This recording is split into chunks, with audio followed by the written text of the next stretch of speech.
మాజీ ముఖ్యమంత్రి జగన్మోహన్ రెడ్డి గారు కూటమి ప్రభుత్వాన్ని మెచ్చుకోవడం జరిగింది. కూటమి ప్రభుత్వానికి కృతజ్ఞతలు తెలియజేయడం జరిగింది. అయితే ఆ తర్వాత కూడా కొంత రాజకీయ ప్రస్తావన తీసుకురావడం జరిగింది. అసలు ఆయన ఎక్కడ మాట్లాడారు, ఏం మాట్లాడారు, ముఖ్యంగా ఎందుకు కృతజ్ఞతలు చెప్పారనేది ఈ వీడియోలో మనం పూర్తిగా తెలుసుకుందాం. అయితే ముఖ్యంగా భారత్ కి పాకిస్తాన్ కి మధ్య జరిగిన యుద్ధంలో మన తెలుగు వాడైన సత్యసాయి జిల్లా గోరంట్ల మండలం కాలితాండా అనే గ్రామానికి చెందిన మురళీ నాయక్ అనే 23 సంవత్సరాలున్న ఒక అగ్నివీర్ జవాన్ ఎవరైతే ఉన్నారో రీసెంట్ గా చనిపోవడం అయితే జరిగింది. అయితే తను చనిపోయిన తర్వాత ముఖ్యంగా తన అంత్యక్రియల్లో భాగంగా పరామర్శించడానికి ఏపీ ప్రభుత్వం నుంచి ఉప ముఖ్యమంత్రి పవన్ కళ్యాణ్ గారు, మంత్రి నారా లోకేష్ గారు, హోంమంత్రి అనిత గారు, ముఖ్యంగా ఎమ్మెల్యే సవిత గారు, ఇలా అందరూ కూడా కూటమి ప్రభుత్వం నుంచి దగ్గరగా 8-9 మంది వరకు కూడా ఆ అంత్యక్రియలకి హాజరవడం అయితే జరిగింది. అయితే కూటమి ప్రభుత్వం తరపు నుంచి పవన్ కళ్యాణ్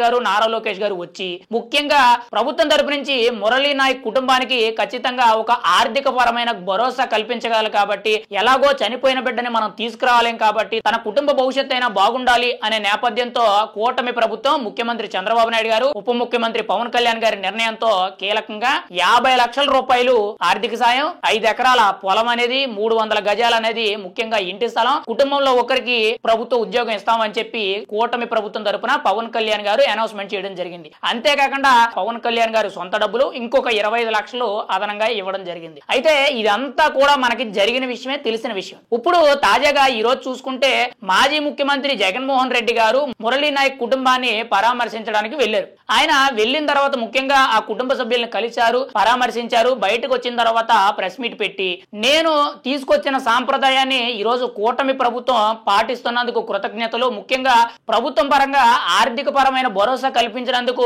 కూటమి ప్రభుత్వాన్ని అయితే మెచ్చుకోవడం అయితే జరిగింది. అయితే ఇక్కడ వరకు కూడా బానే ఉంది. అంటే కూటమి ప్రభుత్వం నుంచి ఏదైతే ఒక ఆర్థిక భరోసా కల్పించే విధంగా 50 లక్షల రూపాయల క్యాష్, ముఖ్యంగా 5 ఎకరాల పొలం, 300 గజాల ఇల్లు, ఒక ప్రభుత్వ ఉద్యోగం ఏదైతే ఇచ్చారో అవన్నీ కూడా బాగున్నాయి. ఆ సాంప్రదాయాన్ని నేను గతంలో ఎవరైనా జవాన్లు చనిపోతే నా ప్రభుత్వ హయాంలో తీసుకొచ్చాను, నేనే గొప్ప అనేటట్టు జగన్మోహన్ రెడ్డి గారు ఇంకో వైపు రాజకీయంగా మాట్లాడారు. అంటే ముఖ్యంగా ప్రభుత్వం ఇచ్చిన ఏదైతే ఆర్థిక పరమైన భరోసా ఉందో దాన్ని మెచ్చుకున్నారు. అక్కడ వరకు బానే ఉంది. కానీ తర్వాత నా వల్లే మురళీ నాయక్ కుటుంబానికి ఈ రోజు మంచి జరిగింది, నేను తీసుకొచ్చిన సాంప్రదాయాన్ని ఈ రోజు కూటమి ప్రభుత్వం అడ్డం పెట్టుకొని వాళ్ళకి ఆర్థిక సాయం చేసింది, నేనే బాగా చేశాను అని ఆయన కొన్ని వ్యాఖ్యలు చేయడం జరిగింది.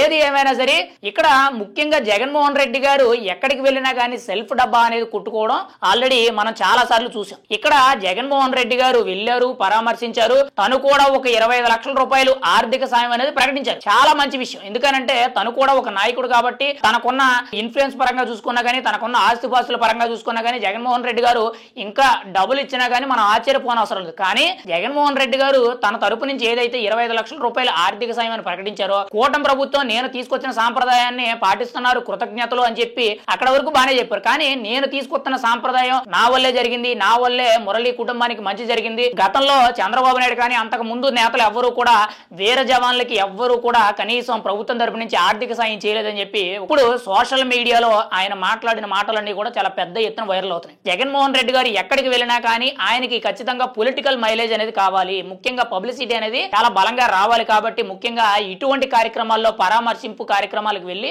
ఆయన ఏదో విధంగా రాజకీయాలకు సంబంధం లేకపోయినా మాట్లాడుతూ ఉంటారు. ఇక్కడ ఈ మురళీ నాయక్ చనిపోయిన దానికి రాజకీయాలకి సంబంధం లేదు. తన ఒక జవాను, ముఖ్యంగా పవన్ కళ్యాణ్ అభిమానులు అన్నారు, అంతే తప్పితే అక్కడ ఎక్కడా కూడా రాజకీయ ప్రస్తావన అనేది లేదు. ప్రభుత్వం తరపు నుంచి తనకు ఒక ఆర్థిక పరమైన భరోసా ఇచ్చారు. కానీ జగన్మోహన్ రెడ్డి గారు నా వల్లే మంచి జరిగింది, నేనే చేశాను, గతంలో ఎవరు చేయలేదు, నేను తీసుకొచ్చిన సాంప్రదాయం అని చెప్పి చాలా మందిని కూడా ఎద్దేవా చేసే విధంగా ఆయన మాట్లాడుతున్నారు. మరి గతంలో ఎన్నిసార్లు ఎంతమంది చేశారనేది వాళ్ళకి తెలుసు. కానీ జగన్మోహన్ రెడ్డి గారి వల్లే ఇదంతా కూడా జరుగుతుంది, జవాన్లందరికీ కూడా మంచి జరుగుతుంది అని చెప్పి ఏవేవో మాట్లాడుతున్నారు. ఏది ఏమైనా సరే జగన్మోహన్ రెడ్డి గారు కూటమి ప్రభుత్వాన్ని మెచ్చుకున్నారు, కృతజ్ఞతలు చెప్పారు అనే లోపే వెంటనే కూడా కూటమి ప్రభుత్వం మీద కొంత ఇరకాటం పెట్టే విధంగా, ఆయన సెల్ఫ్ డబ్బా కొట్టుకునే విధంగా అక్కడ రాజకీయంతో పని లేకపోయినా సరే రాజకీయాన్ని తీసుకొచ్చారు. ఇప్పుడు సోషల్ మీడియాలో ఇదే పెద్ద ఎత్తున వైరల్ అవుతుంది. ఏది ఏమైనా సరే జగన్మోహన్ రెడ్డి అనే వ్యక్తి పరామర్శించడానికి వెళ్ళినప్పుడు పరామర్శించడం మానేసి ముఖ్యంగా ఆయన ఇటువంటి రాజకీయ వ్యాఖ్యలు చేయడం ఇప్పుడు పెద్ద దుమారం రేపుతుంది.